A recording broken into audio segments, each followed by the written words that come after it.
नमस्कार, जय हिंद, वंदे मातरम। दोस्तों, स्वागत है आप सभी का आपके अपने यूट्यूब चैनल द स्टडी आश्रम टीएसए परिवार में। दोस्तों, हम एमपी टेट वर्ग 3 का सिलेबस लेकर के चल रहे हैं। लास्ट वीडियो में हमने देखा था हमारे पेड़ पौधे, स्थानीय पेड़ पौधे हैं और पौधों के साथ मनुष्य की अंतर्निर्भरता और वन है, वन की आवश्यकता हो गई, वो सारी चीज़ें हमने देखा था।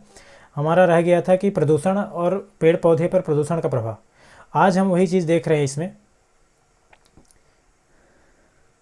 पेड़ पौधे और प्रदूषण का प्रभाव हम देखेंगे। पेड़ पौधे पर प्रदूषण का क्या प्रभाव पड़ता है, सबसे पहले देखते हैं कि प्रदूषण क्या है। हमने एमपी टेट वर्ग 3 का कंप्लीट चैप्टर वाइज लेकर के चले। थ्योरिकल चीज़ है दोस्तों। अगर आपको इसमें से क्वेश्चन आंसर की सीरीज चाहिए तो वो भी बताइएगा, अगर नहीं तो फिर ये थ्योरिकल है। आप इसमें से इसी में से क्वेश्चन बनेंगे। जितना हम मुझे लगता है इसमें जितना क्वेश्चन बनना होगा ये इसी से बन जाएगा।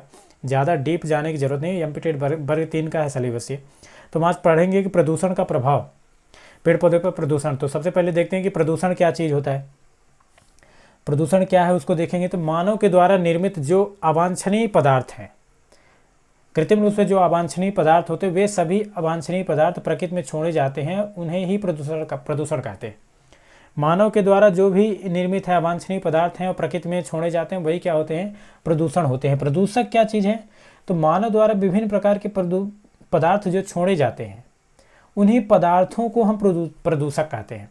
तो जो ये प्रदूषण क्या है कि जो अवांछनीय पदार्थ हम छोड़ते हैं प्रकृति में, वो फैल जाते हैं, वो क्या होते हैं, प्रदूषण है। लेकिन जो ये पदार्थ हैं वही क्या है, प्रदूषक हैं। आइए देखते हैं आगे क्या है। ज़्यादा वीडियो बड़ा ना हो, छोटा छोटा वीडियो हम देखेंगे इसमें। पेड़ पौधे और प्रदूषण का प्रभाव होता है ये सबसे पहले कौन बताया था, 1980 में एक बर्नहार्ड उलरीज, ये कहाँ के हैं, जर्मनी के हैं। इन्होंने सबसे पहले बताया 1980 में बताया कि पेड़ पौधे पर प्रदूषण होता है। इन्होंने बताया कि वायुमंडल में विभिन्न प्रकार की गैस हैं। आप जानते हैं विभिन्न प्रकार की गैस है, नाइट्रोजन है, कार्बन डाइऑक्साइड है, ऑक्सीजन है। नाइट्रोजन 78% है मिनिमम, 21% ऑक्सीजन है, CO2 जो है तो 0.03% है, ऑर्गन है 0.93%। इसमें वायुमंडल में विभिन्न प्रकार की गैसें जो अवांछित पदार्थ जो पौधों पे प्रभाव डालते हैं, वही गैसें हैं जो फिर ज़्यादा होकर के अम्लीय वर्षा करवाती हैं। आगे देखते हैं कि प्रदूषण के प्रकार क्या है, किस प्रकार से। प्रदूषण के प्रकार मुख्य रूप से 4 प्रकार के होते हैं। प्रदूषण के प्रकार क्या है, मुख्य रूप से 4 प्रकार के होते हैं। एक तो वायु प्रदूषण है, एक जल प्रदूषण है, एक भूमि प्रदूषण है और ध्वनि प्रदूषण। देखते हैं एक एक करके हम देखेंगे सबको। वायु प्रदूषण में क्या है,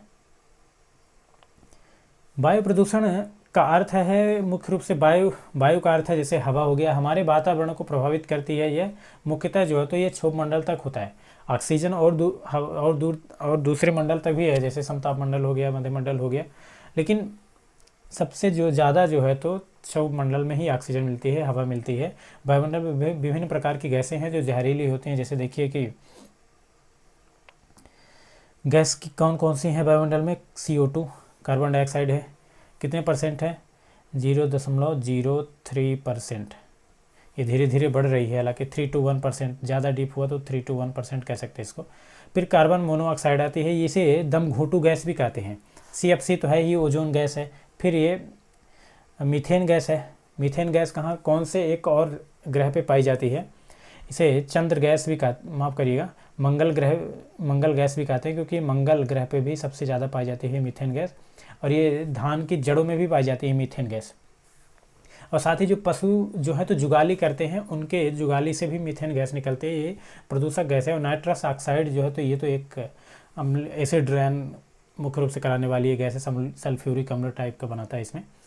तो CO2 हो गया, कार्बन डाइऑक्साइड, कार्बन मोनोऑक्साइड हो गया, CFC है, क्लोरोफ्लोरो गैस जिसे कहते हैं, ओजोन परत में छिद्र कर रहा है। ये मीथेन गैस है, नाइट्रस ऑक्साइड है। ये वायु को क्या करते हैं, प्रभावित करती हैं। वायुमंडल से जो भी बारिश होती है ऊपर से, इन्हीं गैसों की क्रिया करके वर्षा जब होती है तो क्या होता है कि अम्लीय वर्षा होता है। अम्लीय वर्षा होगी, फिर इसी की वजह से ग्लोबल वार्मिंग होती है, ओजोन क्षरण भी होता है। तो अब आइए देखते हैं कि अम्लीय वर्षा होता क्या है, किस तरह से क्रिया करता है। अम्लीय वर्षा जो है तो जिसका pH 7 से कम हो। देखिए pH अगर समझेंगे तो pH एक ऐसे बना हुआ है, यहाँ पर 7 है, यहाँ 0 की जगह 7 है, अब इधर फिर 6 आएगा, 5 आएगा, 4 आएगा, 3, इधर अम्लीय वर्षा हो गई, इधर अम्लीय हो गया, इधर क्षारीय हो गया, तो इधर फिर इधर भी क्षारीय हो गया, इधर 6 हुआ, 7 हुआ, 5 हुआ इधर, तो ये जितना इधर 0 हुआ तो ये प्रबल क्षारीय हो गया, इधर 6 नहीं होगा, इधर 8 हो गया, इधर 9 हो गया, इधर 10 हो गया, 11 हो गया, ऐसे करके चलता है ये। तो ये इस तरह से आगे बढ़ते रहते हैं। तो ये अम्लीय हो गया, तो जिसका पीएच जो है तो 7 से कम होता है, माफ़ करिएगा, जिसका पीएच 7 से कम होता है वो क्या है, अम्लीय वर्षा होती है। मुख्य रूप से अम्ल वर्षा कहलाता है। सामान्यतः पीएच जिनका 6 से कम हो या आसपास हो, अगर उन्हें ही मतलब अम्लीय वर्षा कहते हैं। और अगर पीएच 5 से कम हो जाता है तो उससे अम्लीय वर्षा के लिए इस अम्लीय वर्षा के लिए जिम्मेदार गैसें ये होती हैं। ज़्यादातर तेज़ अम्लीय वर्षा जो है तो 5 से कम माना जाता है, अम्लीय वर्षा हो गई है। जिसमें जिम्मेदार गैस कौन सी है, कार्बन डाइऑक्साइड है, सल्फर डाइऑक्साइड है, नाइट्रस ऑक्साइड है।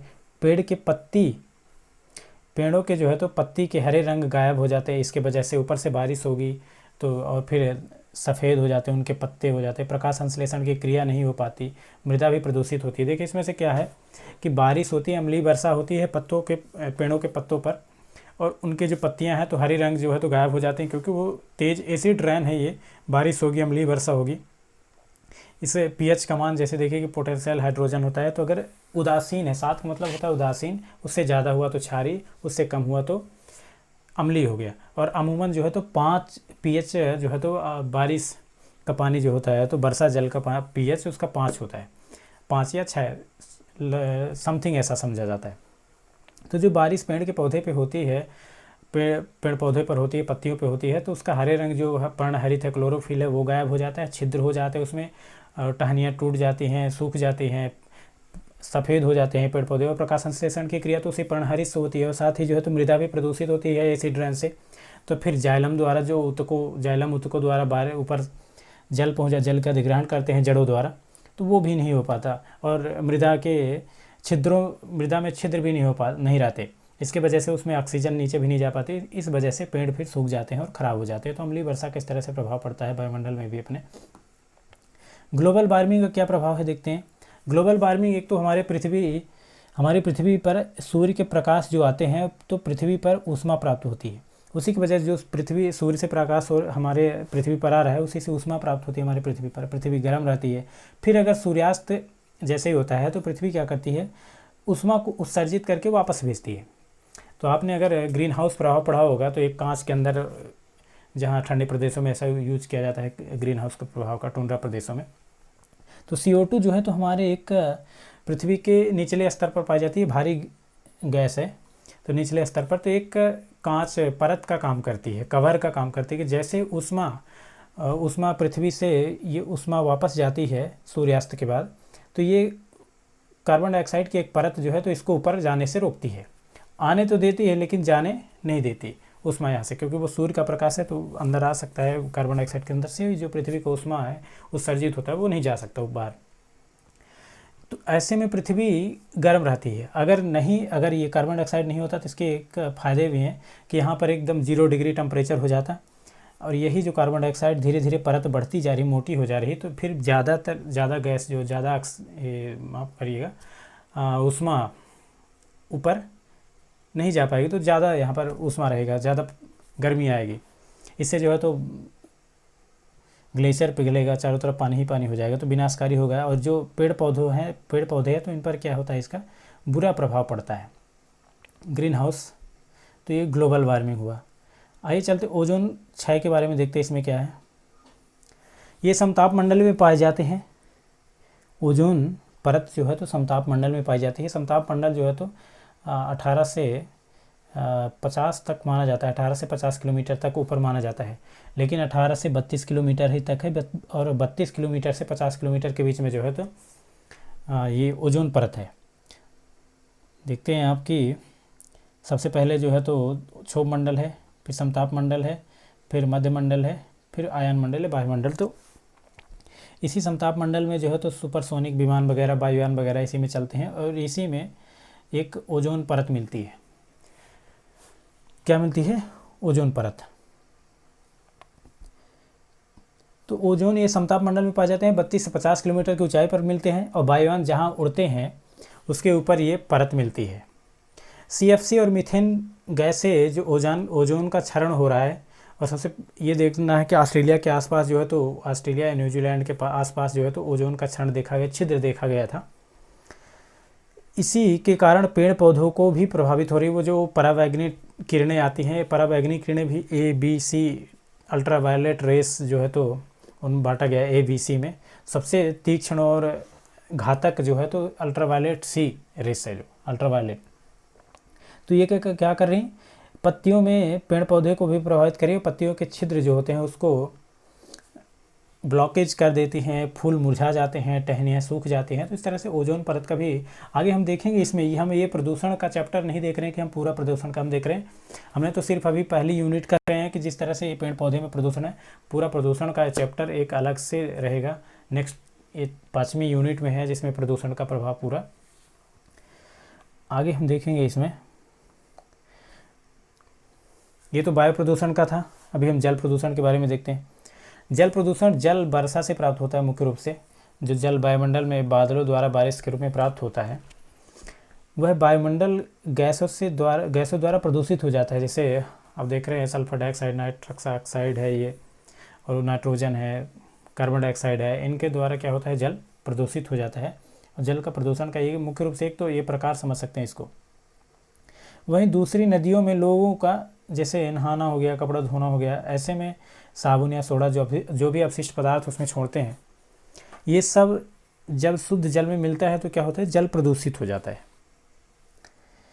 ये सब पेड़ पौधों को प्रभावित करते हैं, ये जल भी सब पेड़ पौधों को प्रभावित करते हैं। नदियों का जल हो गया, कूप का जल हो गया, कूप का पानी हो गया, दूषित पेड़ पौधे जो है तो इन अगर पेड़ पौधे की जड़ों तक पहुँचता है, यही पानी पेड़ पौधे की जड़ों तक पहुँचता है, पेड़ पौधे की जो है तो वंश वृद्धि रुक जाती है, उनकी वृद्धि, उनका विकसित जो है तो रुक जाता है। उनके जड़ों के माध्यम से ही तो जल का अधिग्रहण होता है और प्रकाश संश्लेषण से सूर्य से ऊष्मा प्राप्त करके इधर जल का अधिग्रहण करके एक यौगिक का निर्माण करते हैं और प्रकाश संश्लेषण की क्रिया करते हैं।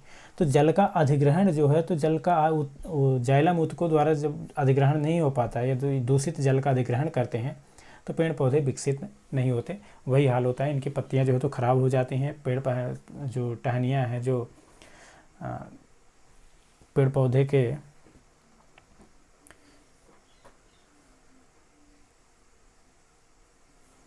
तो ये दूषित जल से सारे जो है तो पेड़ पौधे की पत्तियां, टहनियाँ और ये तना जो है तो ये सब क्या हो जाते हैं, ख़राब हो जाते हैं, विकसित होने से रोकते हैं। तो इस तरह से जल प्रदूषण का भी प्रभाव पड़ता है इस पेड़ पौधे पर। ध्वनि प्रदूषण, इसके हालांकि हम इसमें अभी देखेंगे कि जो एक्ट होते हैं, कौन ध्वनि प्रदूषण होता है, इसमें कितने डेसिबल तक हम सुनते हैं, इसमें एक तो कर्णप्रिय ध्वनि कितनी है, कितने डेसिबल तक है, 2000 है कि 145 होता है। एक आदर्श माना जाता है कि आदर्श कर्णप्रिय ध्वनि जो है तो 45 डेसिबल है। लेकिन एक्ट, कौन कौन से एक्ट बनाए गए थे पर्यावरण प्रदूषण को लेकर के, कि ये कौन कौन से नियंत्रण बोर्ड कहाँ है, वो हम अगले चैप्टर में देखेंगे। ये सिर्फ एक प्रोफार्मा के रूप में है जो पहले ही यूनिट में है प्रदूषण के पेड़ पौधे पर। पूरा प्रदूषण हम नेक्स्ट वीडियो पर, नेक्स्ट या सिलेबस जहाँ पे आएगा हम, क्योंकि इसमें सिलेबस के अनुसार चल रहे हैं, वहाँ पर हम देखेंगे इसको।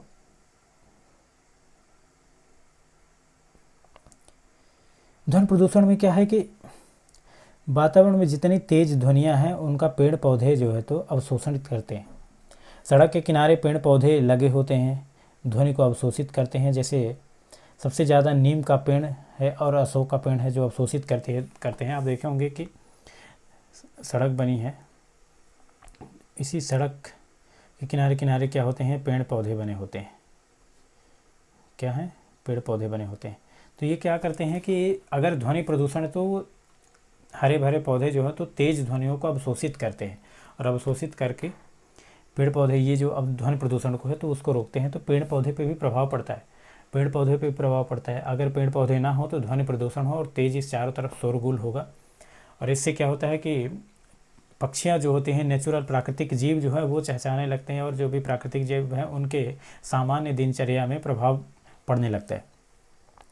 तो सबसे ज़्यादा जो है तो क्या करता है, नीम ध्वनि को अवशोषित करता है। ध्वनि प्रदूषण जो है तो वातावरण में एक विस्फोट का काम करता है और सबसे ज़्यादा फिल्टर करने वाला ये पेड़ नीम का पेड़ माना जाता है। वहीं अशोक का पेड़, नीम का और अशोक का पेड़, ये टेट परीक्षाओं में ये सवाल पूछ लेता है, सबसे ज़्यादा ध्वनि प्रदूषण नियंत्रित करने वाला कौन सा पेड़ है, तो नीम का पेड़ है। भूमि प्रदूषण के बारे में हम देखेंगे। भूमि प्रदूषण के बारे में हम देखेंगे कि क्या है। भूमि प्रदूषण मुख्यतः प्रदूषित जल के द्वारा होती है। मुख्यतः किस में होता है, प्रदूषित जल। प्रदूषित जल जमीन में आएगी और उसका जो है तो प्रभाव होगा उस पर। इसके कारण पृथ्वी के पोषक तत्व खत्म हो जाते हैं, जो भी पोषक तत्व हैं। भूमि के छिद्र भी बंद हो जाते हैं, जिसके कारण उर्वरकता जो है तो समाप्त हो जाती है। इसमें बंजर भूमि होती है, इसे परती भूमि कहते हैं। इसमें ये जो है तो सर्वाधिक रूप से तो दूषित जल हो गया या अम्लीय वर्षा एसिड रेन से होता है। एसिड रेन से तो पेड़ पौधे प्रभावित हो रहे हैं और बिल्डिंग प्रभावित हो रही हैं, रेल की पटरियाँ प्रभावित हो रही हैं इस तरह से। और एसिड रेन से तो ये समुद्रों में जा रहा है। अगर ये अम्लीय वर्षा तो मछलियों के गलफड़े में ये जम रहा है ये जल, तो उसके वजह से जीव जंतुओं पे भी नुकसान हो रहा है। तो ये भूमि का क्या होता है, भूमि का मुख्य रूप से पोषक तत्वों को नष्ट कर देता है। और जो छिद्र होते हैं ज़मीन पर, अगर आप देखते हैं पेड़ पौधे के नीचे जो है तो गुड़ाई की जाती है, तो उसमें गुड़ाई में क्या होता है कि पेड़ पौधे अधिक तेज़ से विकसित होते हैं क्योंकि उनमें छिद्र हो जाता है। और अगर कि जहाँ पेड़ लगा हो उसको चारों तरफ से अगर चबूतरा टाइप का बना दिया जाए तो वो विकसित नहीं हो पाता।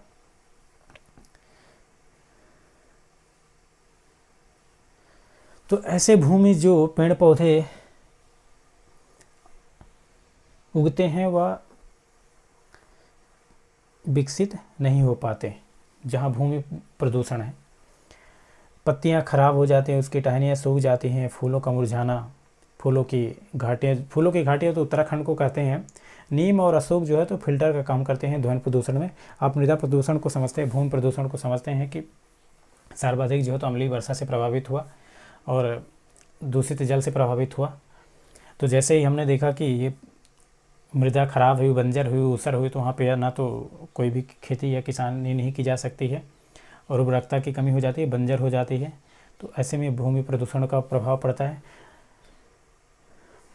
एक तो दोस्तों ये चैनल को सब्सक्राइब करिएगा, अपने दोस्तों के साथ शेयर कर सकते हैं अगर लगता है कि ये काम का है।